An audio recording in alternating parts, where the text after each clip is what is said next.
Hey, welcome back to my channel. So I have a little DIY project that I'm going to do in this video, and it involves making this right here into a kayak crate.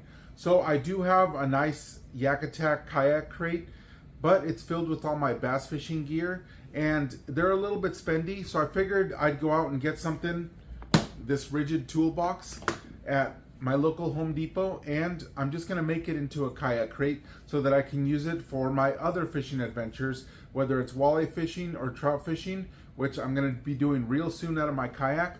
So it's a pretty nice toolbox already. They do make a couple of different sizes. This is their medium size, I'm guessing.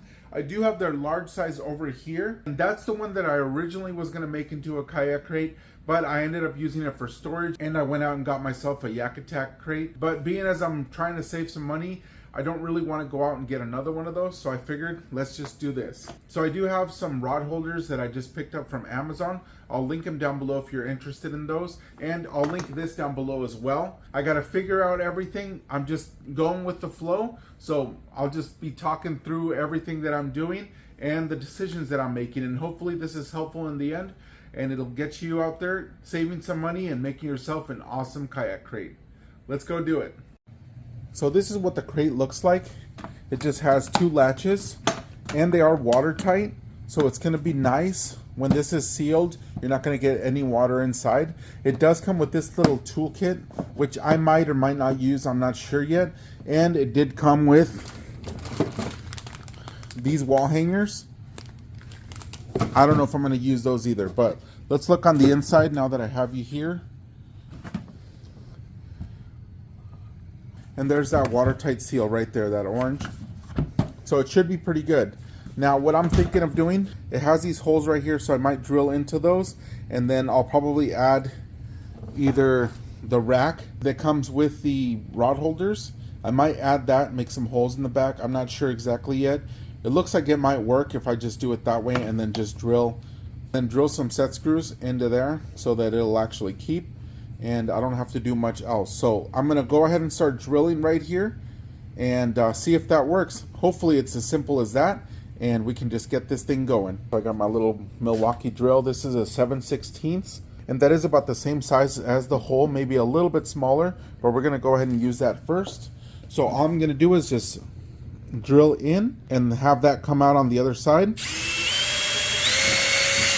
Okay, do it on the other side.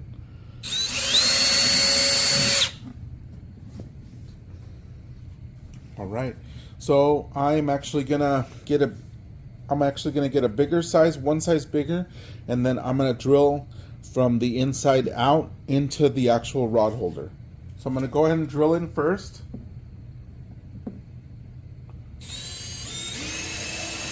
Okay, that came out good. To the other side.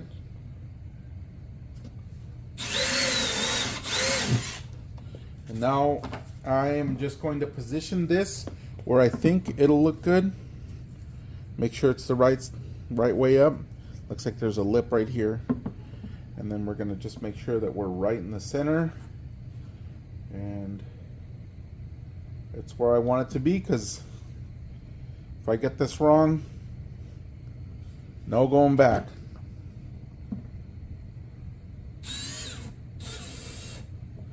All right, I got it all the way almost in, and I'm just gonna kind of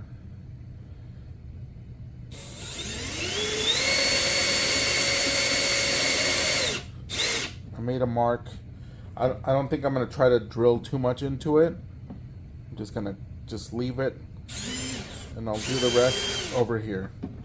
So I just made two marks. That's the first one, and that's the second one. I'm gonna move them down just a little bit, and I'll just drill into it right there without drilling my hand. Actually, I might have to go to the smaller.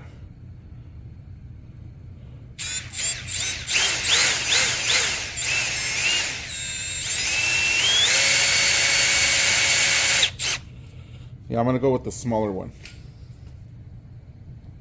Okay, so the 7/16 worked a little bit better. So now all I'm gonna do is just find some screws that'll fit in there and screw them through so that it'll grab onto this. Luckily, in my vast amount of screws, I found these guys right here. These are little self-tappers. They should fit pretty good in there, and they should be able to get all the way through. So I think these are, I want to say an inch, inch and a quarter. So if you're looking for those, I'll find out and tag them down below so you guys can get the exact ones. But I'm going to start them out here. Once I get the little tip to come out, I'll get these. And then it's just about just getting them to where they're going to fit perfectly. They're right there. Ooh, nice and snug. So let's do the other one.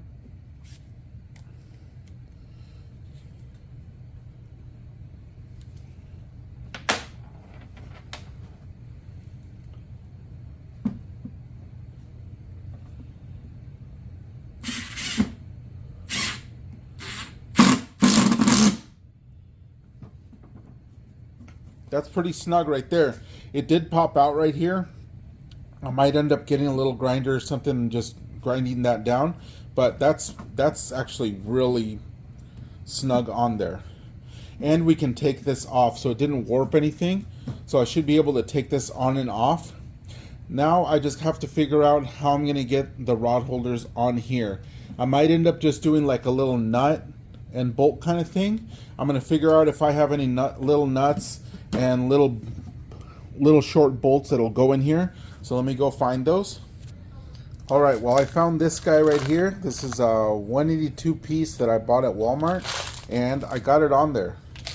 So all I did was I took this guy right here. This is about an inch, and I put the little nut, just fed it through. I'll show you how I did it right now. It's a little bit entertaining to watch how I do it, but I mean, it's one way to do it.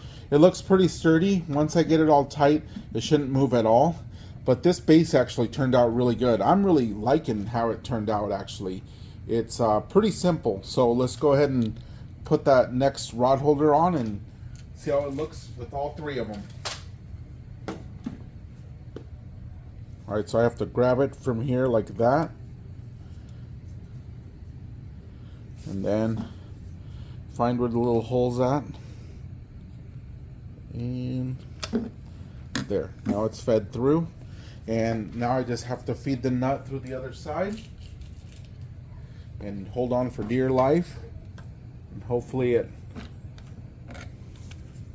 sometimes it takes a little bit to get it aligned. You guys can see that. Hopefully you can. Yeah, you can see that, yep. And then I'm just feeding it through. Looks like it grabbed on pretty good, and now I'm just screwing it. I'll show you what it looks like on the back. This is what it looks like on the back. So that's all I'm looking at right there. On this one, same thing. See how the nut's just right there? So I'll have to get a little wrench or something to get it to fit on there, but I just need to put the last one on and then go to the other side. Well, there it is. They're a little loose, but I just need to tighten them up. It actually looked pretty good. I like it. Turned out a lot better than I thought it would. So I'm going to go ahead and do the other side, and then I'll show you everything all put together. Okay, so in the essence of working smarter, not harder, I ended up doing the holes first on this one, just like I did the other one, but I didn't install it. I went ahead and added the rod holders, and then I'll put them on. So it's a little bit easier to get that nut on and do all that extra stuff, get it all nice and tight. So yeah, once you make the holes, pre-drill them, go ahead and put the rod holders on, and then you'll attach the rack. All right, got them on there. Go ahead and put this on. Get it on the edge.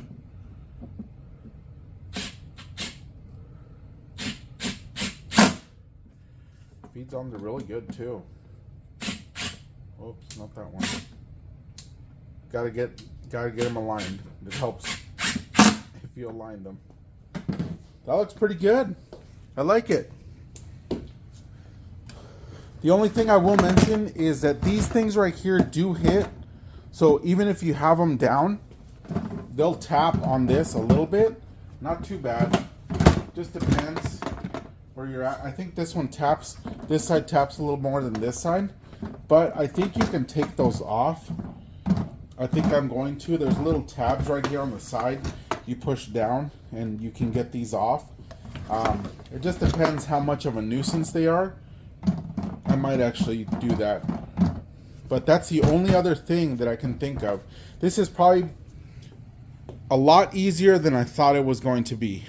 So here it is, all nice and done. It is a little bit wider than I thought it was going to be, but I think it's going to work perfectly. It's about 27 inches. So depending on what size the back of your kayak is, you might have to set it sideways. It looks great. And it's going to be amazing to have an extra kayak crate to be able to take it out there on those other fishing trips. If you like this video and want to see more videos like this, make sure you hit that subscribe button and don't forget that little bell. I'm going to be posting a lot more videos now that I'm able to go fishing. So you'll get to see this in action, I think, in my next video. Thank you so much for watching, and I hope you have a wonderful rest of your day. See ya.